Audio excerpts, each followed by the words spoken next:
Jean Grey, the Omega-level mutant, the Phoenix, is about to get even more powerful.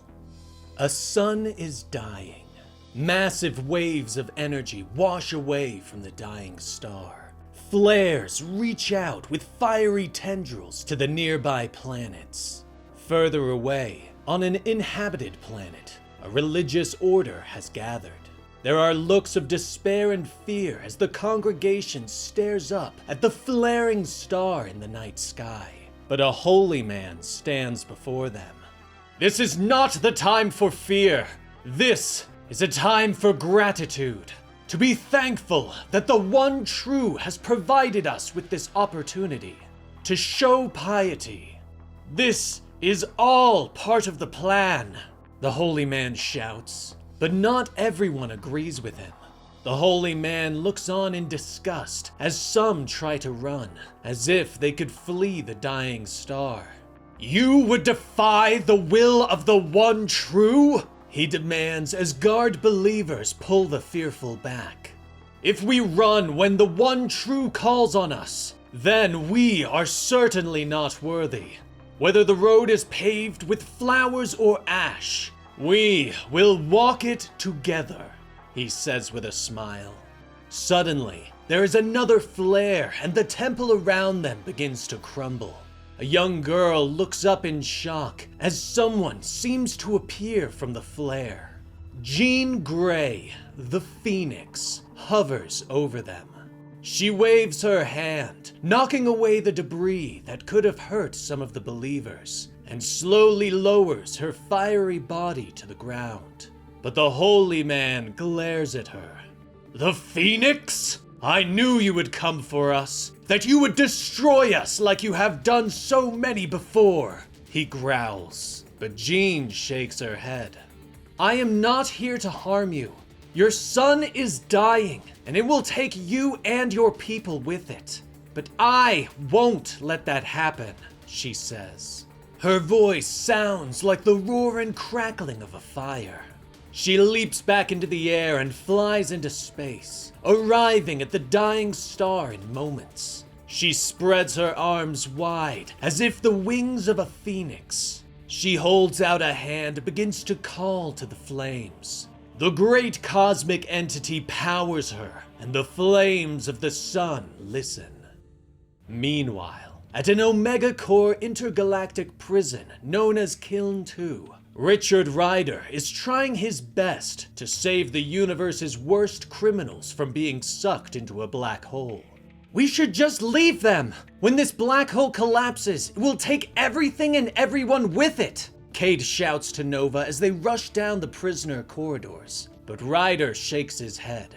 I won't sentence them to die here, Cade. Tell your guards to prepare the transport ships, Nova orders. But suddenly, the entire station shakes violently, slamming them into the corridor walls. Sparks fly and fires rage. Smoke curls through the hallways as the prison begins to tear apart. Alarms begin to sound as Richard hears prison doors begin to slide open.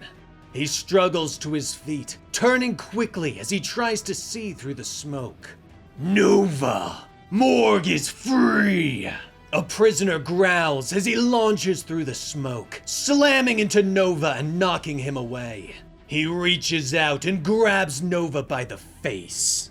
Hello, Morgue. Long time no punch! Richard gasps as his hand begins to glow with the power of the Nova Force. He lashes out hard, hitting Morgue hard enough to send him into the wall. You guys still want to put these guys on a transport? Cade asks as she rushes to Richard's side. He nods quickly. I do, but I think we need backup, he tells her. Meanwhile, Jean is floating in the vastness of space. Her body is glowing from the energy of the sun, but her mind reaches out for Scott and finds him back on Earth, making a cup of coffee in the X-Men's break room. They were afraid of me, Scott, she tells him, sharing her memories of the planet she just saved. They weren't afraid of you. They were afraid of the Phoenix, he reminds her as he sits with his coffee. She tells him about her day, how she absorbed the excess energy of the dying sun and extended its lifespan. "You're amazing," Scott thinks to her as he sits quietly. The two continue to talk, with Jean thanking Scott for allowing her to take one of the X-Men's Blackbirds on her trip through space, explaining that it is a reminder of her home on Earth. But suddenly, a powerful psychic alarm sounds in Jean's head. "It's a distress signal, Scott. I have to go," she tells him quickly as she returns to her ship. On Earth, Scott smiles. "Don't apologize. Go save the galaxy. I love you," he thinks to her. Back on Kyln 2, a small prisoner is banging against the glass of his cell. "They're going to let us die! They can't do this! I don't have a death sentence!" the alien shouts. He curls up into a ball, calling out for his god, but a massive boot slams into the side of his head. "You don't need a god. Not that one, anyway." Pericus, former enemy of Thor, growls. Suddenly, the station shakes once more. Explosions rip through the walls, shattering the cell. "Our prayers are answered!" the little alien shouts with joy, but Pericus grabs him by the throat, lifting him into the air and snapping his neck. He drops his cellmate to the floor and steps through the hole in the wall without a backwards glance. Elsewhere, Nova has been knocked to the ground again. The walls are collapsing around him, but Morg has recovered and stands over the hero. "Don't die yet, Nova! Morg wants to kill you!" Morg growls as he lifts a sharp piece of debris, but suddenly he can't move. "Wreck time's over, Morg," Jean says as she suddenly flies in and hits the prisoner hard enough to send him through another wall. She reaches out her hand and uses her powers to bury Morg beneath the debris until he disappears. Richard struggles to his feet, a look of relief on his face as he looks at Jean. "You got my message," he gasps. She nods as Richard quickly explains to her that the black hole is collapsing and taking the prison with it. "Though, I have no idea how transport is going to be possible now," Richard says as he looks at the destruction around them. "It's not, but you don't have to. I'll stabilize the black hole," she tells him. Richard turns to her in shock. "You can do that?" he asks. She nods as her eyes begin to glow. "I just absorbed a dying sun. How much harder could it be to stabilize a black hole?" she asks with a shrug. Nova stares at her for a moment. "I don't know how to answer that," he says softly. Jean launches herself into space and floats before the black hole. She reaches out with her powers. The Phoenix moves through her as she begins to twist and dance in the darkness of space, and the black hole begins to respond. It moves with her, to mimic her motions, to calm down. Suddenly, Jean's mind is filled with Nova's voice as he warns her of Pericus escaping on one of the prison's crafts, and she turns her gaze upon the fleeing dark god. Jean begins to fly after him, but energy suddenly snaps out of the black hole, striking the prison and Jean. She has no choice but to turn back and continue to calm the black hole, allowing Pericus to escape. Sometime later, Pericus's ship crashes onto a planet whose sun is no longer dying. The Dark God steps from the craft and finds a group of people waiting for him. The holy man steps forward, brandishing a knife as he protects his daughter. "Who are you, and what business do you have with us?" the holy man demands. "We are peaceful followers of the one true. Now please, answer my inquiries about your identity." Pericus holds out his hand and smiles. "You are in luck. I was sent to answer your prayers, to free you from what you fear most," Pericus says. He steps forward and the holy man lowers his blade. Pericus puts his hand to the man's face. I know what you fear. It sits like a weight on your heart. Be free, Pericus whispers. He moves fast and pulls the knife from the holy man's hand, and with one quick motion, the dark god stabs him through the chest. Blood begins to pour as the holy man falls to the ground.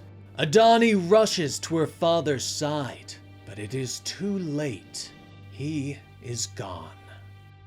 A week passes and Jean continues her quest, traveling amongst the stars and responding to every psychic distress signal that she can.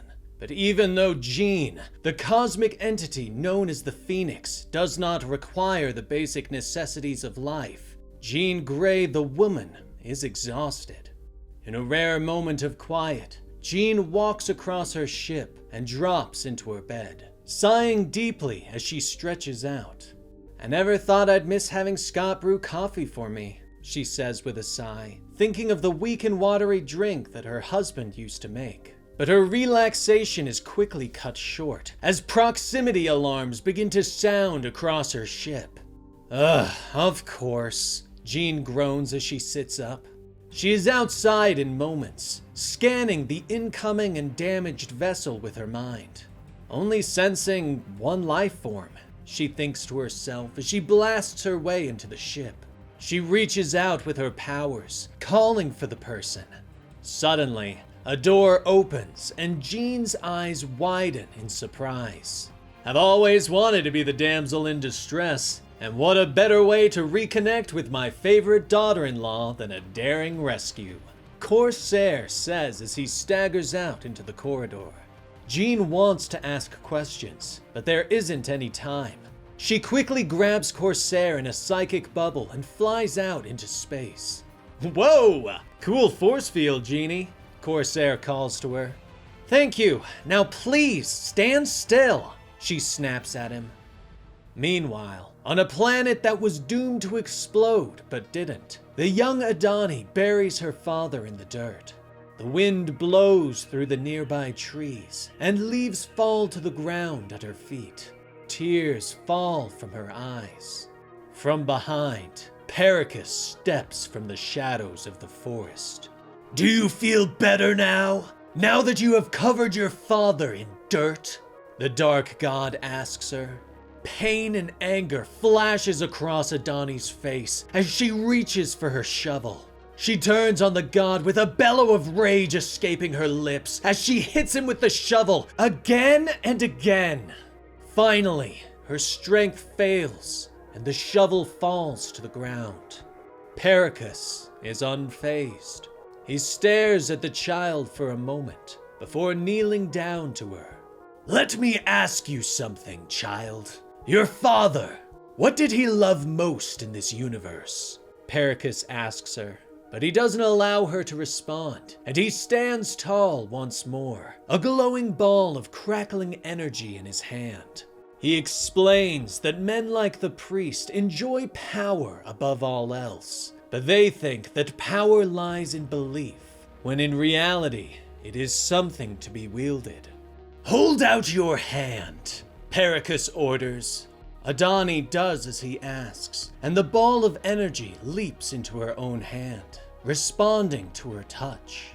A lucky few are gifted with power at birth. Others will shed blood. Theirs and others for the small glimpse of it, Pericus whispers to her. Adani nods and stares at the energy that she holds. Are you still afraid, Adani? Pericus asks. I was never afraid, she says. Back on her ship, Jean demands to know why Corsair was alone on a destroyed ship. What happened? Where are the Starjammers? She asks. Corsair sighs and explains to Jean that he knows that he isn't exactly her favorite person, but he recently decided that he wanted to change and try out being a hero. I tried making Scott proud, Corsair explains as he looks at her with embarrassment. He explains that he discovered someone was kidnapping patrons from Game World. Corsair started asking questions and discovered that a mysterious ship was docking regularly, paying off guards and then leaving quickly. And it just so happened to coincide with when people were disappearing. So, Corsair decided to follow the ship, discovering that it was the ship that belonged to the Black Order, and found that it kept landing on a mysterious moon. But when he tried to get a closer look, he was shot down. "You saw my ship. It, didn't go well," he tells her, finishing his story. Jean raises an eyebrow. "You're telling me that Thanos' generals are kidnapping people from Game World? That doesn't sound right," she ponders. Corsair nods. "No, it doesn't. That's why I was trying to find you, Jean. I'm sure these people need help," he tells her. Jean finally shakes her head and sighs. "Go put in the coordinates to the moon," she tells him. Meanwhile, on the mysterious moon, snow drifts from the sky and ice covers the ground.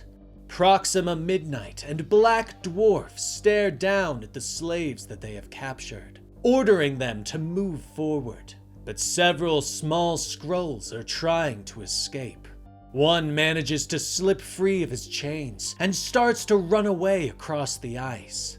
Black Dwarf growls as he raises his axe and prepares to strike, but Midnight places a hand against his chest. "Wait, just watch," she says with an evil smile.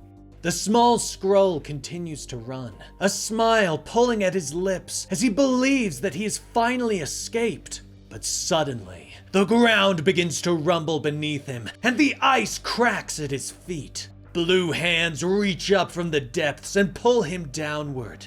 "No, please!" the Skrull shouts before disappearing. The other prisoners stare in horror at where the Skrull disappeared. "Keep moving!" Proxima shouts as she raises her weapon. But a blast of cosmic fire suddenly hits her in the chest and knocks her away. Proxima growls as she staggers to her feet. "Phoenix! You shouldn't get in the way of the Black Order!" she snaps as she glares up at the flying cosmic being. But Phoenix shrugs. "I think we should when that business includes kidnapping people. So why don't we just skip ahead to the part where you explain what's going on so I can stop it?" Jean says as she launches herself at Proxima, clashing with her in combat.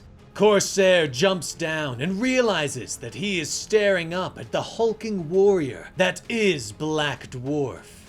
Is anyone else around? Maybe I could fight Corvus Glaive?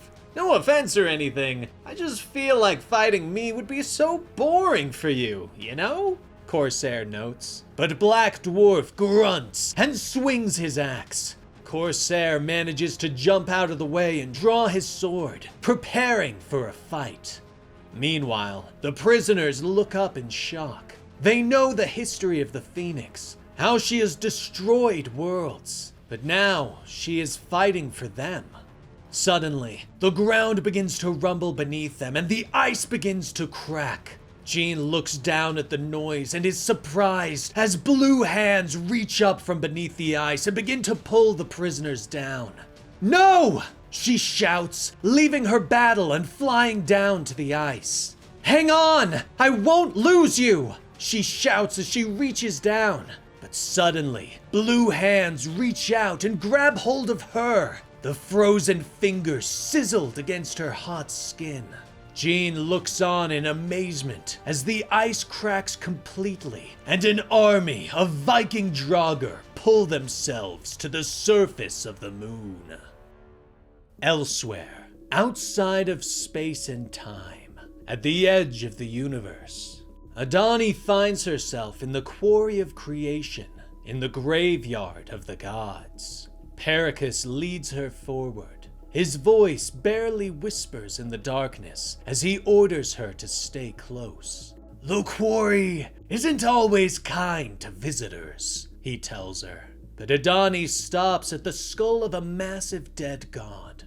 "What are we doing here, Pericus?" she asks. But the eyes of the skull begin to glow, and a powerful force pushes Adani back.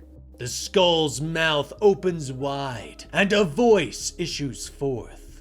Adani, you should not have come here. You disrespect the one true, and there will be consequences, the voice whispers. Adani stares in horror as the body of her father crawls forth from the skull and reaches for her, grasping at her arm. He is coming, her father gasps. The ground begins to rumble at their feet and split apart. The skull begins to stand, revealing the massive skeleton of a fallen god. Its hand reaches out and lifts Adani into the air, holding her tight. You were warned what would happen if you defied my will. The will of the one true god. The skeleton groans as it holds her aloft. Meanwhile, on the icy moon, Corsair whirls and stabs another Draugr before turning and blocking another attack. Phoenix flies past him, blasting more with her cosmic fire. Where has the Black Order gone? She asks. Corsair falls back as he is knocked to the ground. What? The Asgardian zombie horde isn't enough for us to deal with? He shouts to her as he kicks at his attackers. He jumps back to his feet and turns, discovering that he has become quickly surrounded. Hey, Jean? You think you could hit these guys with that fwish thing? He shouts to his daughter-in-law. Jean whirls around and tosses fire at the Draugr, destroying them with a few fwish blasts. Jean lands next to Corsair, explaining that she needs to understand what is bringing these Draugr to life in order to destroy them. I need to understand what the Black Order wants with these soldiers. I'm going to need you to protect my physical body on this plane while I do it, she says to him.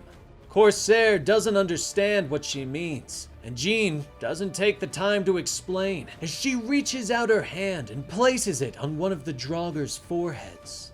Suddenly, the Draugr's eyes begin to glow, and in a moment, Jean finds herself in his mind. She looks down at an Asgardian who is chained to the icy earth. The Viking looks up at her in awe.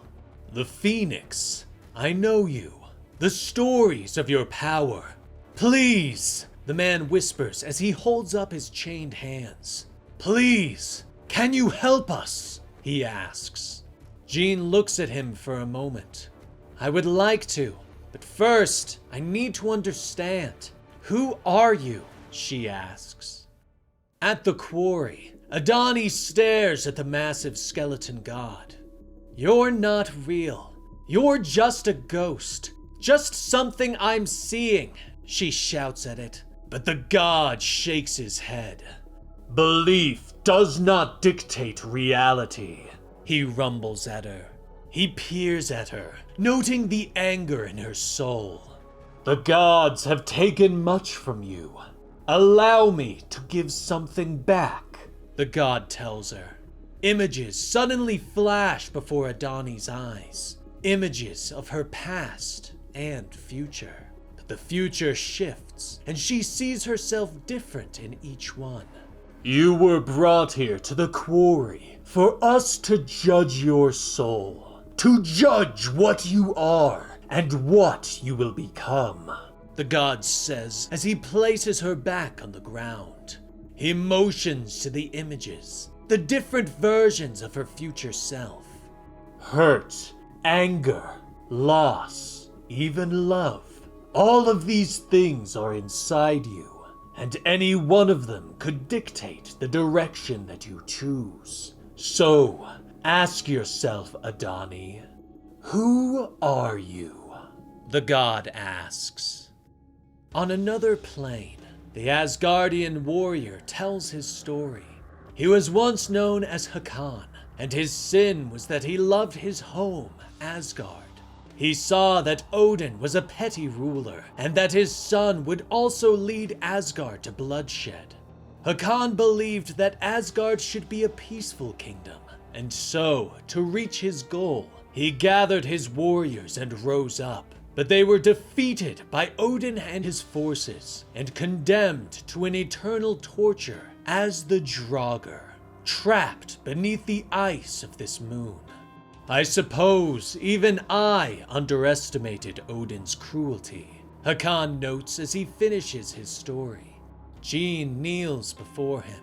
She admits that it is not her place to judge Odin's punishment, and that she doesn't agree with what Hakan did. But she can also sense Hakan and the other warriors' pain. How could I leave you here? I think it's time to rest, she whispers as she raises her hand and releases his chains.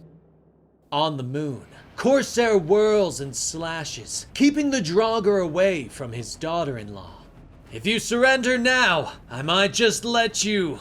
Well, I suppose death isn't much of a threat for zombies, he notes. But suddenly, the zombies all disappear in a puff of smoke, and Corsair stares at his sword in shock. Cool, he whispers. He turns as one of the puffs disappears to reveal a black feather. Corsair reaches out for it, just as Jean returns to her body. You could have told me that this was all for a feather. Time for the truth, Corsair, Jean tells him. Corsair smiles at her and nods. I didn't lie to you, Jean. I just, left something out. He tells her and admits that he heard of the Draugr army and how their leader had plucked a feather from Odin's prized raven. You know how much this feather is worth on the black market? Corsair asks as he holds up his prize. He tucks it away, explaining that he didn't know that the Draugr army would rise up against them. And I knew you could handle the Black Order, he says. But the heroes turn as a voice calls to them from the top of the hill. Maybe we should put that theory to the test. The Black Order awaits. Proxima Midnight calls. The entire Black Order at her back now. Jean glares up at them. Proxima! Shut up! Jean snaps, before launching forward and knocking her away with a single blast. Black Dwarf roars and swings at her, but she burns his axe and punches him away. Next, the Ebony Maw flies forward, moving his hands and beginning to cast spells. Enough! The business of the Black Order was never your concern, Phoenix! You should have stayed on Earth, where Jean Grey belongs, Moss says as he fires a magic blast at her, but Phoenix meets it with cosmic fire, staying the attack. The next time Thanos wants something in my cosmos, tell him he shouldn't send the B-team for it. Tell Thanos to face me himself. She snarls and pours on the cosmic energy, knocking the magician away. The Black Order staggers to their feet, and Maw opens a portal, allowing the villains to disappear. With the battle ended, Corsair joins his daughter-in-law, apologizing for having misled her. I forgive you, Corsair, and I appreciate that you protected me while I was in the astral plane, she says. She motions to the prisoners that have been released from the ice and asks that Corsair use the Black Order's ship to return them to Game World. Give my best to Scott, he says, as she leaps into the air and flies away. Meanwhile, in the quarry, the skeletal god has returned to its slumber. Pericus watches as an older Adani, now armed with a powerful sword, steps out from the shadows. The quarry has passed its judgment, he questions, but Adani shakes her head and raises her weapon. No, the quarry made no judgment on my soul. I did, she hisses. Pericus nods and motions to their new visitors. I'd like you to meet some associates of mine who are going to help us. They are called the Black Order, and they speak for the Mad Titan. Pericus tells her with a smile. Throne World 2, the home of the Kree-Skrull Alliance. Jean Grey has joined Carol Danvers in her role as liaison to the Skrull-Kree Alliance. They fly over the city as fireworks and cheering sound around them. The people of the planet are celebrating their peace. Carol and Jean stop for a moment, with Jean explaining that it is nice to have a moment of peace. She quickly runs through her week with Carol, who smiles at her. "What? No Galactus? Sounds easy," Carol jokes. Carol nods at her, explaining that she's been down the road of self-redemption, and it can be tiring. But you're allowed to take a break from punishing yourself, from righting the wrongs of a cosmic entity that took complete possession of your person and committed atrocities in your name, Carol says as she stands and motions to the city and people around her. You are Jean Grey, the Phoenix, the most powerful person in the universe. Now, use that immense and limitless power to give these people a show, Carol tells her. Jean smiles as she looks down at the cheering people. Yeah, I think I can do that, she says. She holds up her hands and uses her power to create swirling lights and fireworks, bringing more cheers. Later, after much celebrating, Jean looks to her friend. Thank you, Carol. I needed this, Jean admits. Carol nods and hugs her. Just remember, though you are sometimes made of fire, don't burn yourself out, okay? Carol tells her. Meanwhile, at a meeting of the Galactic Council, the Gladiator stands before the council and makes his case. She is a fire that will consume this entire universe. We cannot just allow the Phoenix to continue operating without regulations, Gladiator tells them. The council members sigh, pointing out that they have been over this argument in the past. The Phoenix has so far posed no threat. We can't charge someone for crimes not yet committed, Mentacle, representative of the House of Rigel, points out. But Gladiator whirls on them, pointing out that they are fools for forgetting about Phoenix's past deeds. That if Jean Grey should lose control once again, it could be a disaster for the entire universe. And what would you propose we do? If the Phoenix is truly as powerful as you claim, how can we do anything to stop her?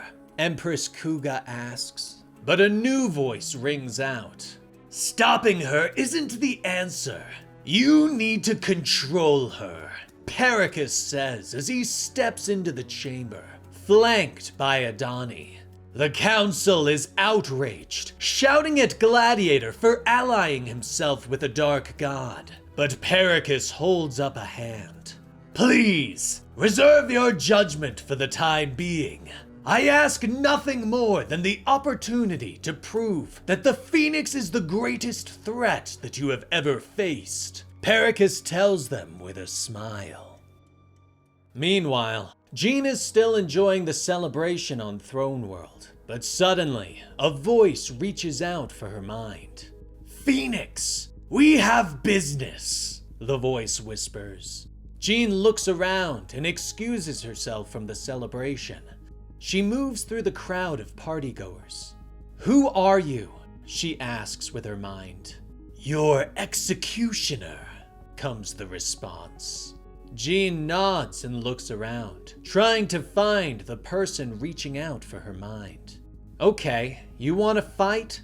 How about you tell me where you are so we can just get right to it and save some time, she says. Spoken with the arrogance of a god. You're all the same, the voice tells her. Finally, images flash into her mind, and Jean realizes where the voice is located. She leaps into the sky and transforms into fire as she flies into space, eventually coming to the Temple of Creation on the planet of Dogar. Jean lands at the temple and begins to walk in. The voice is stronger in her mind. It feels like a fitting setting for what's to come. The people of Dogar built this temple to appease their god, to offer him tribute. They gave the god everything they had, including their lives. Jean stops, staring into the darkness of the temple that has seemed to come to life. The shadows shift as they step forward, writhing around a pale body. And so your life will be ended here. A fallen god on the soil where a god took too much.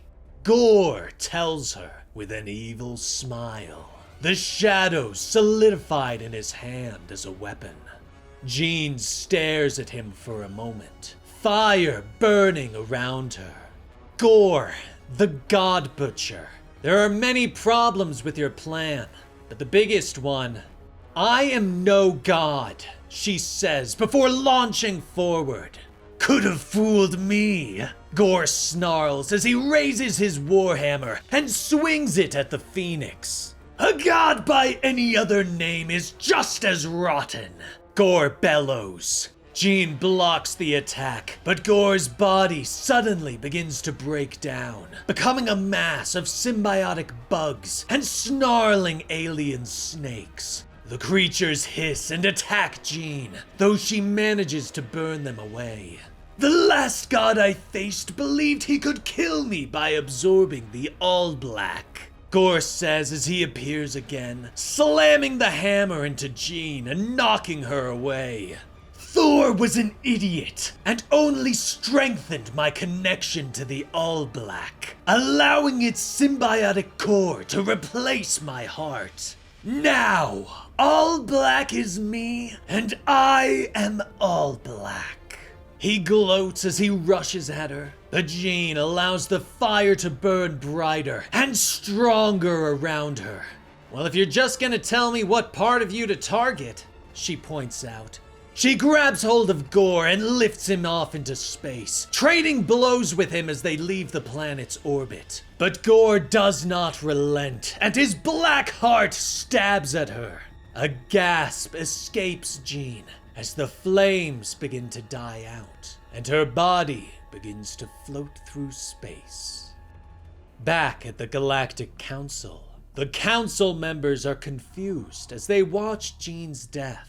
I don't understand why you wanted us to see this, Pericus. If you were trying to demonstrate the horrible power of the Phoenix, watching Gore kill her doesn't prove your point, Pybok points out. But Pericus shakes his head and motions to the holographic images. Keep watching, he orders, reminding the council that the Phoenix is more than just a cosmic force. She is a symbol of rebirth. In the black of space, Jean's hands begin to twitch. Her eyes open and are suddenly full of fire. Flames erupt around her in the form of a fiery bird. The Phoenix has been reborn, but Jean sees something different in her mind. The Phoenix is small and flies around her. She looks up to see a great being standing over her. I've been expecting you, Eternity says as it looks down on her. But Jean is confused. Eternity, why am I here? Where is he? I was fighting Gore and... Did he kill me?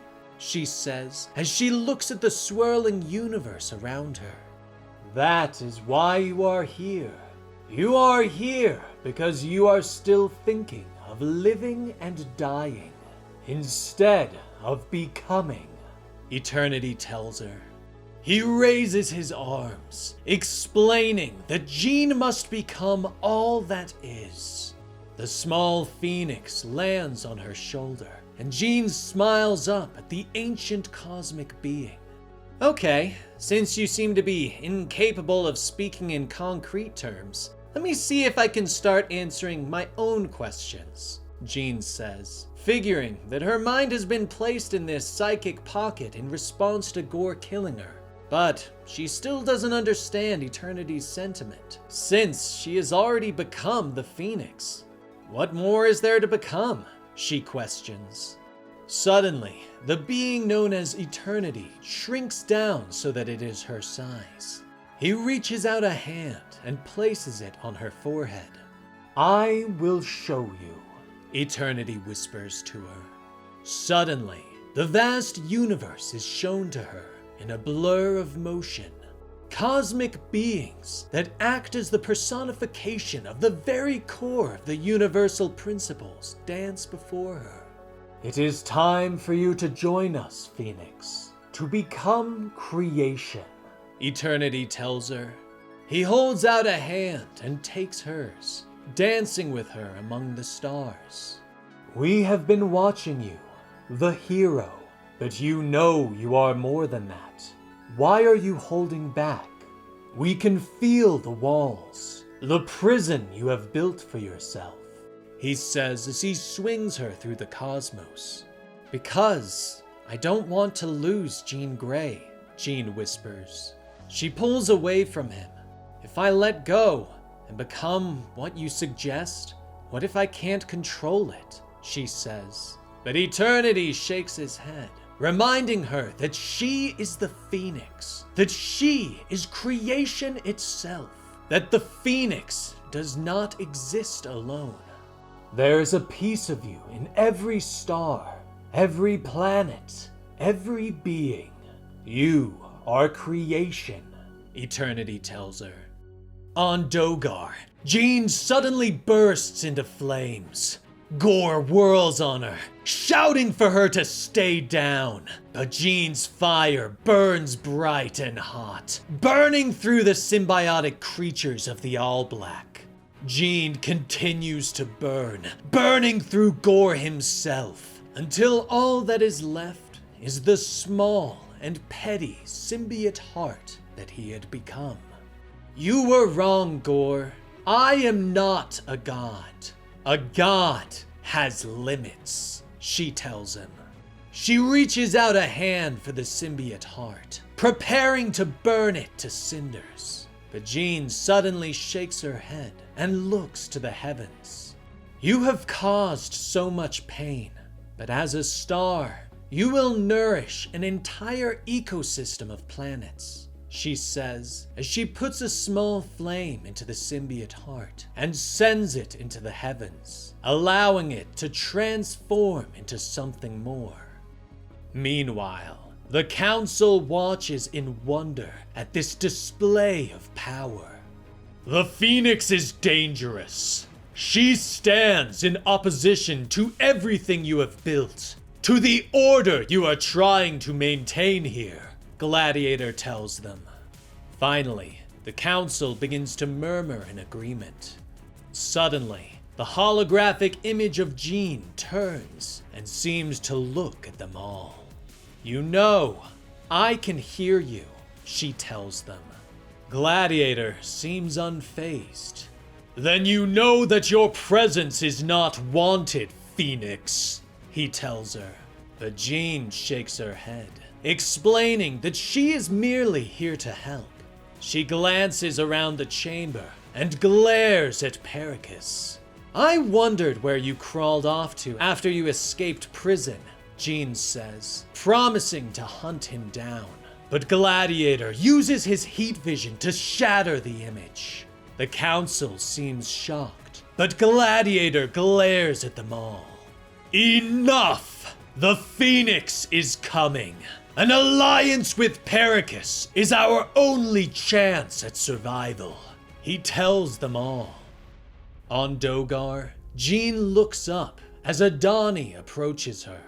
Jean's flames burn bright around her. I had to see you for myself. You're just like I thought.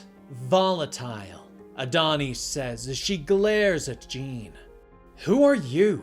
Jean asks, her flames continuing to burn. I am nobody, but I was a nobody who enjoyed her life with a father I loved until you helped destroy all of it, Adani whispers. But Jean is confused. You could have stopped Pericus. Instead, he came to my planet and killed my father, judged my soul at the God Quarry. All of this started because of you, she snarls.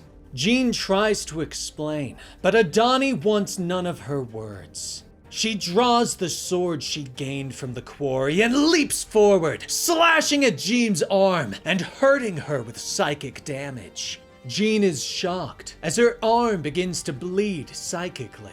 But it is too much for Adani, who suddenly collapses as psychic power begins to bleed out. Words begin to swirl around them, and Adani falls to her knees, grabbing at her head. "Make it stop, please!" she shouts. Jean struggles up, realizing that Adani can hear the voices of all those who need help. She reaches out a hand and places it on the young woman's forehead. "Voices of all those who need help. All of them are in your head," Jean says. "It hurts!" Adani cries out. "I know," Jean whispers, as she places her hand on Adani's forehead. Power passes between them, and Adani falls to the ground. Jean reaches out to help her up, but Adani pushes her away. "What did you do to my mind?" Adani demands. "I created a psychic barrier to help you block out the voices," Jean explains. But Adani is still angry and reaches for her sword. "I will kill you, Phoenix!" she snarls. Fire erupts around Jean as she prepares for a fight. Meanwhile, Pericus stands before the council, promising to deal with the Phoenix. But in exchange for my protection, Thanos will take over leadership of the Galactic Council, Pericus demands. The council turns in shock as the Mad Titan enters the chamber. He smiles at all those gathered. "For a start, then I'll decide what to do with the rest of my galaxy." The Mad Titan rumbles. And that concludes the full story for The Phoenix by Stephanie Phillips, issues 1 through 5. The Phoenix, the most powerful being, has just become even more powerful. What did you think of today's full story? Let me know in the comments below, and if this video does well enough, we can cover the second volume as another full story in the future. And if you enjoyed today's story, like the video and subscribe to the channel to get more videos every Monday, Wednesday, and Friday. I'm Dan with Comicstorian, and we will see you next time. Rest in peace, Benny.